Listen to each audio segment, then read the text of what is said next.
Welcome to the last talk of this workshop. Our last talk is by Patrick from the University of Delhi. He's going to talk about the formation of Kerr black holes in this the self-gravitating Bose-Einstein condensate of this ultralight dark bosons. So Patrick, you please start it. 25 plus 5 minutes. I'm going to give you a warning at 20 minutes. Thanks. Great. Please get started. Thank you. Yeah. First of all, I thank the organizers for having me in this excellent meeting. It's going on fantastic. I learned quite a bit from all the experts. Right. So I'm going to discuss about the supermassive black holes. And we know that majority of the galaxies that have been studied, they show supermassive black holes, meaning black holes with mass greater than 1 million times solar mass in their nuclear regions.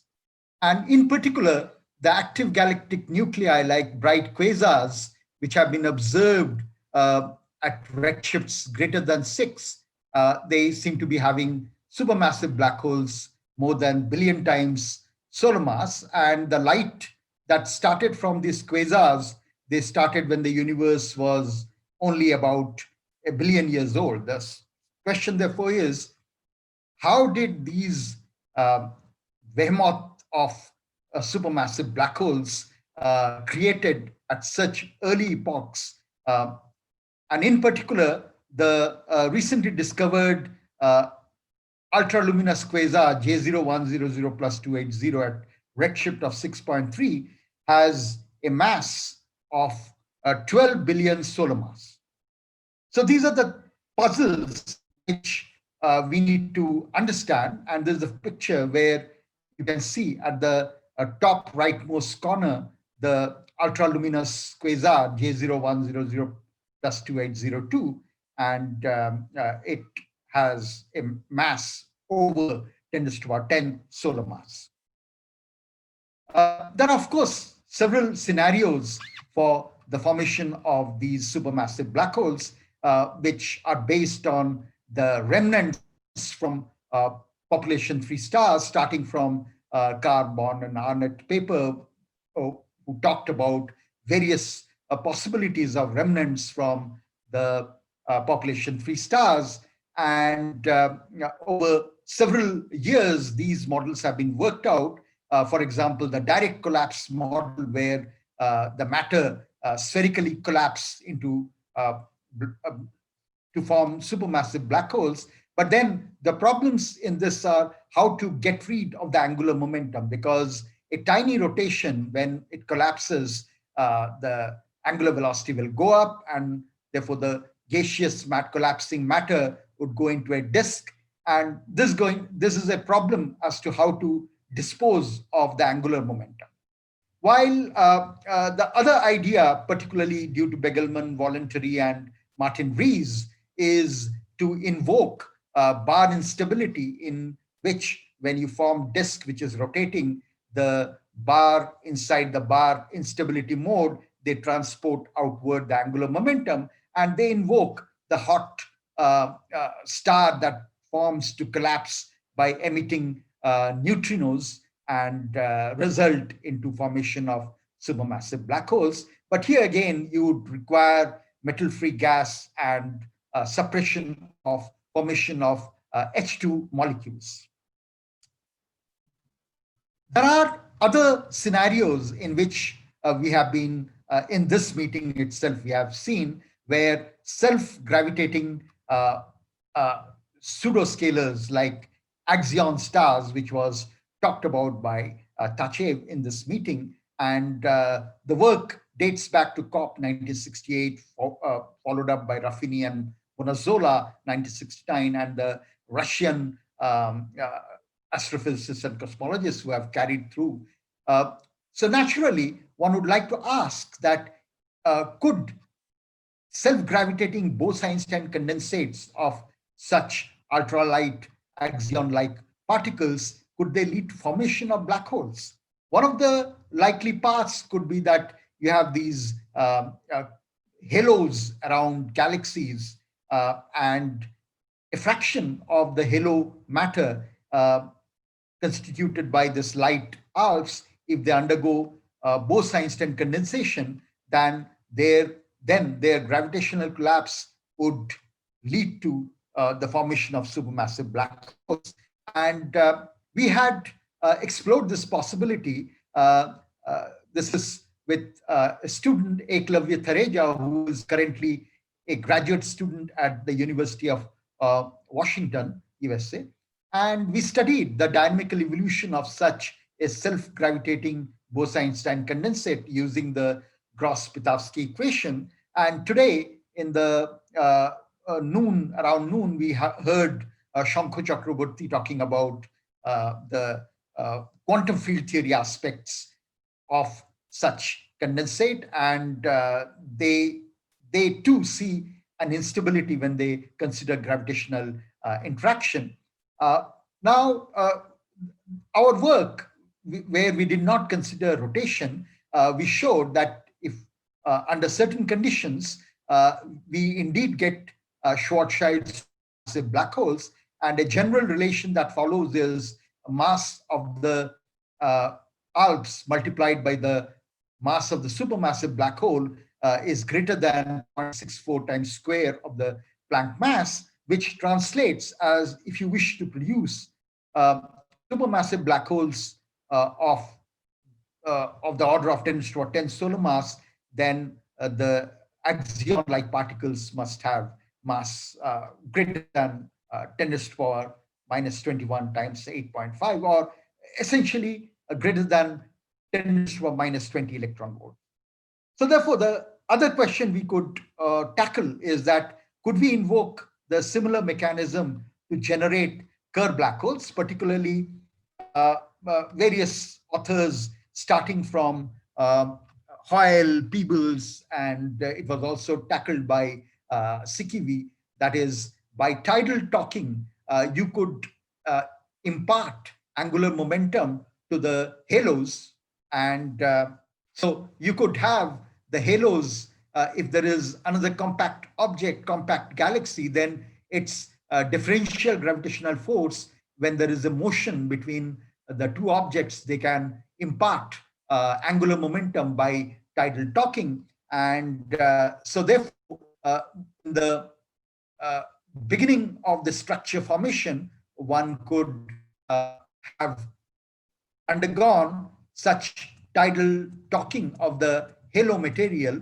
and one could have the Bose-Einstein condensates to have rotation, and thereby one could form these Kerr black holes. And particularly for Kerr black holes, the interest is not only the size of the event horizon is somewhat less compared to that of the Schwarzschild black holes because of the subtraction due to the angular momentum factor, but Kerr black holes have ergosphere, and inside the ergosphere, we have negative energy orbits for those particles which rotate in a opposite sense to that of the Kerr black hole. So from the poles, if one sees a Kerr black hole, if this is the event horizon surface, then the equatorial region of the ergosphere is given by this boundary. And in particular, Penrose in 1969 had shown that you could use a process in which you could mine the rotational energy of the Kerr black hole, wherein a particle comes in, breaks up into two particles inside the ergosphere, and if one of the particles gets into the negative energy trajectory, then the other particle can escape with greater energy. And in fact, if one sees such a process in future, that would be a direct evidence for Kerr black hole. Right, but before I go to Gross-Pitowsky kind of analysis, we can understand the formations of such rotating black hole from simple arguments concerning basics of Bose-Einstein condensate formation. We know that if you have particles of rest mass m, which are bosons, then when the de Broglie wavelength of these particles is larger than typical separation between these particles, so if there are a whole lot of such identical bosons, let's say capital N of them within a region of scale RH, then whenever this condition is satisfied, you would have Bose-Einstein condensate. And for that means all particles would go into the same state, and a typical particle would have energy, which would be given by kinetic energy plus the energy associated with rotation given by the angular momentum and the gravitational potential energy. And because these are cold bosons, the P is essentially given by the uncertainty principle. And so the momentum is of the order of uncertainty principle because the particle is confined within a scale of RH. So therefore, the typical uncertainty in the position is of the order of RH. And hence, the kinetic energy is induced by the uncertainty in momentum. And the angular momentum, of course, because of the quantization, the angular momentum would be multiple. Let's say Z component of the angular momentum will be multiple of the reduced Planck's constant. And one can easily show that such a configuration, by minimizing the energy, one could get the scale, the size of the Bose-Einstein condensate, and which is very interesting that if you have a size whose mass is a billion solar mass, and if the bosonic mass is 10 to the minus 22, then the typical size is about 86 to 90 parsec. And the interesting thing is that one can do a small oscillation calculation to see what is the characteristic frequency if such a condensate is disturbed. For example, galaxy-galaxy interaction could induce oscillation in such a condensate. The characteristic frequency turns out to be simply square root of gm by the cube of the size of the condensate, and it translates to the time period, which is of the order of million years. Now, this is interesting because one has seen in various galaxies, they show starburst phenomena, particularly galaxies which are closely interacting with other galaxies. They appear to undergo a rapid phase of star formation on a time scale of 10 to the 7 years within a central region of size less than 100 parsec. Now, so one could think of explaining such burst of star formation by essentially invoking that this rotating BEC, the gravitational potential would not be spherically symmetric, and any oscillation would cause the time-dependent potential would essentially have non-conservative energy for typical giant molecular clouds moving in this halo, and collision of such giant molecular clouds could induce, because of Jeans instability, rapid creation of stars on a time scale of few million years to 10 to the 7 years in a small region. Right. So let's go to the formation of the Kerr black holes under this simple back of the envelope kind of calculations. If the boson size, the condensate size becomes less than the gravitational radius characterizing the event horizon of the Kerr black hole, where RS is, of course, the Schwarzschild radius, and angular momentum, because if there are n such identical bosons, then total angular momentum would be given by the total mass divided by the ALP's mass times nh bar. And then one finds that indeed one could have a supermassive black hole, because if the size of the condensate becomes less than the gravitational radius, then it has to collapse into a black hole. And indeed, one finds that the relation that the mass of the ALPS times supermass satisfies is given by this expression. So in particular, if each of these boson has just the m equal to 1, that is, it has just h bar angular momentum, then the constraint we get is that the product is greater than or equal to the square of the Planck mass. So in particular, one finds that if one generates 10 to the power 10 solar mass, that puts a lower limit to the mass of the ALPs of the order of 10 to the power minus 20 electron volt. Right, now we go over to a more accurate description by invoking the Gross-Pitowsky formalism to describe the Bose-Einstein condensate using a mean field kind of approximation where since at very low temperature, each of the bosons, they have identical quantum state. So each is described by the identical wave function so that the overall condensate wave function can be described the same psi. But now we will use this wave function to describe the ground state of the Bose-Einstein condensate.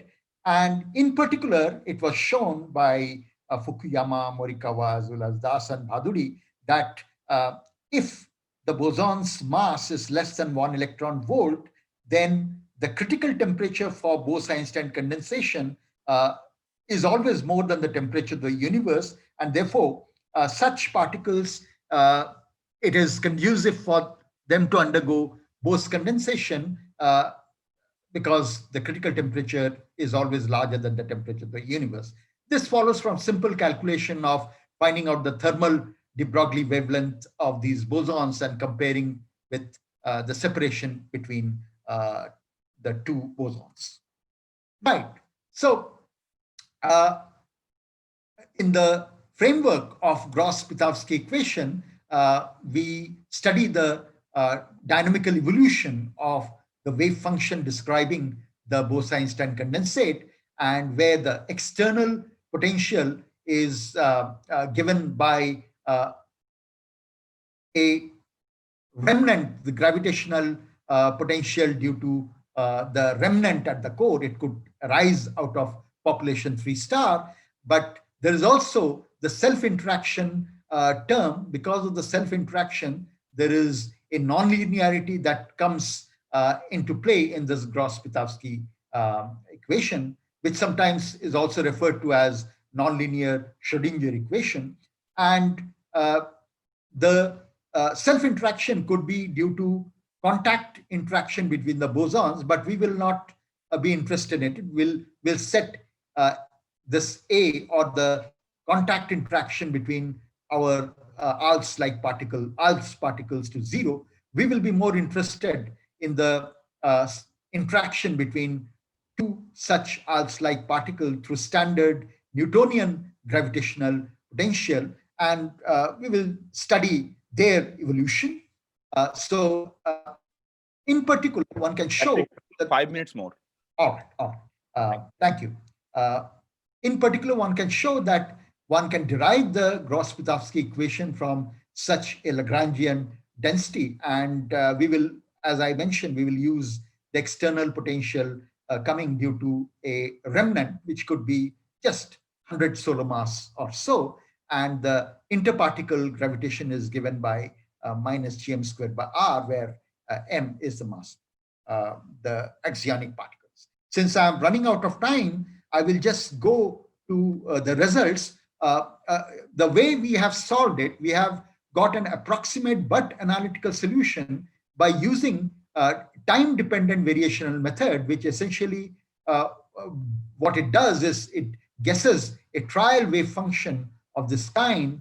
We have included the spherical harmonic because we are interested in a rotating Bose-Einstein condensate, and we we find out the parameters by demanding that the action is minimized. So I'll straight go to my result because I'm running out of time. And essentially what we get is a result where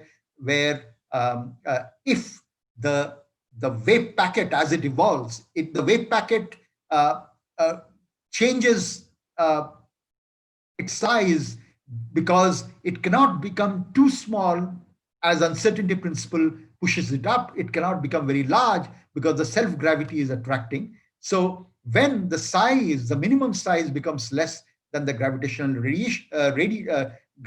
radius, then it becomes a black hole, and we get a limit which is somewhat more than the naive back of the envelope estimate, and we get the result that indeed you could generate 10 to the power 10 solar mass black hole for the ALPs having mass greater than 1.5 into 10 to the power minus 20 electron volt. So I think I would not talk about, and I just want to mention that the time scale for which such a thing happens is just 10 to the power 8 to 10 to the power 9 years. So in other words, we are in the right ballpark. I'll not talk about the gravitational waves part, and I'll just straight go to the summary. So in other words, what we see is that indeed ultralight ALP-Bose-Einstein condensate can be invoked to explain starbursts due to galaxy-galaxy interaction, formation of supermassive black holes, and they could generate also very low frequency gravitational waves. Of course, the caveat here is much more detailed analysis is needed. So I'll stop here. I will take up questions. Okay, so maybe the ICT-SAP team can unmute all the participants, and if anyone has any comment, yes. So I see Swagat has a comment to Patrick. Okay, what are the estimates for the abundance of these supermassive black holes, or the range of 10 to the 9 to 10 to the 10 solar mass? Our analysis doesn't use the abundance of supermassive black holes, but in the earlier talks, Dolgov, Bernard Carr, then Christian Bynes, from their discussion, you have seen the constraint on the abundance of supermassive black holes.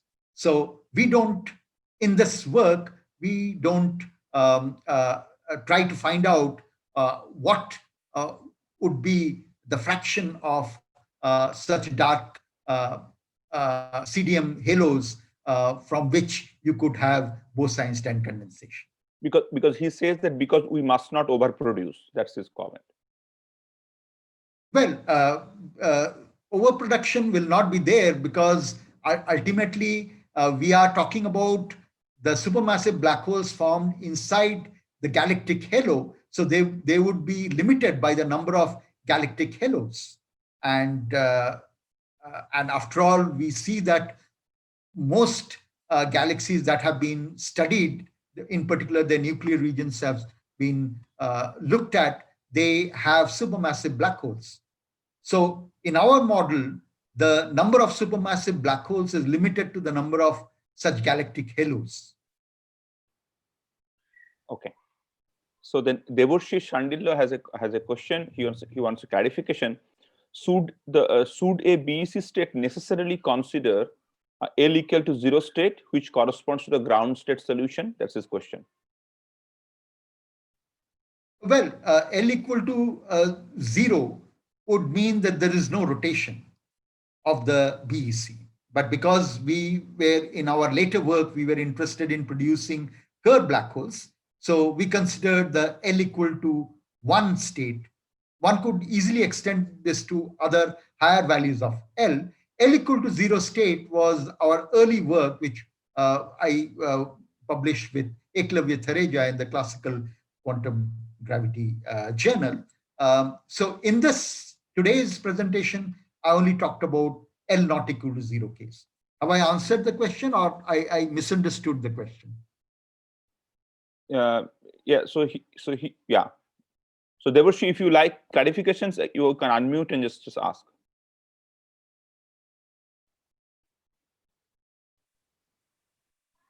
Okay, maybe I'll go to the next question. Ajit Mohan Srivastava was asking, rotating BEC condensate will form lattice of vortices. For oscillations of such a system, do you take account of the Magnus forces between vortices? I believe it's magnetic. That's a very good question. In fact, in our first paper, 2017 paper, we actually talked about the formation of these vortices in a cluster size halo, not the halo associated with single galaxy. Sorry. This is because of my poor knowledge. So Ajit clarifies. It is Magnus forces. Yes. Right. This is the force between the vortices. Okay. What here I have considered is single vortex of Bose-Einstein condensates, not breaking up into several vortices. If the angular velocity is too large, then of course a Bose-Einstein condensate will break up into several vortices. Here we have confined ourselves to L equal to 1, where you have just one vortex.